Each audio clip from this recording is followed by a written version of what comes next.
लेकिन शरीर में भोजन मिल रहा था तो हमें कार्य करने की ऊर्जा मिलती है।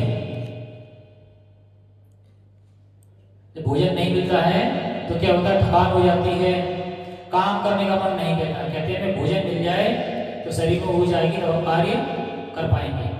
लेकिन ऐसा तो नहीं है कि हाथ पैर हिलना बंद हो जाते हैं, निष्क्रिय पड़ जाते हैं, ऐसा बिल्कुल भी नहीं है।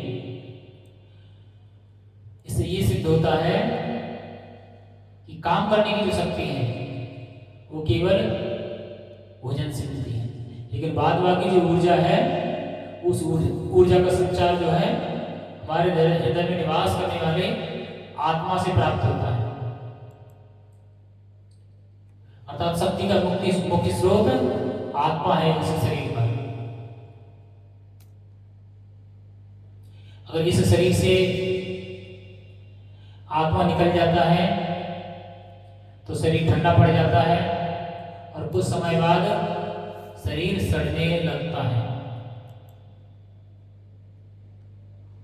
इससे सिद्ध होता है कि आत्मा ही शरीर का पोषक है।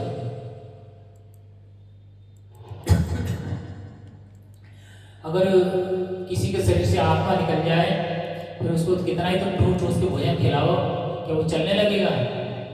बिल्कुल नहीं चलेगा। ये उस आत्मा का शक्ति है। अगर इस शरीर से आत्मा को निकाल लिया जाए तो इस शरीर का कोई मूल्य नहीं है। जब तक इस शरीर में आत्मा रहता है तब तक हम रमेश, सुरेश, दिनेश, ज्योति, गीता आदि रहते हैं। जैसे ही इस शरीर से आत्मा निकला हम क्या बन जाते हैं? मृत शरीर, डेड बॉडी, नाम लेना बंद। हॉस्पिटल से क्या कहते हैं कि रमेश आ रहा होगा ना, डेड बॉडी आ रही होगी।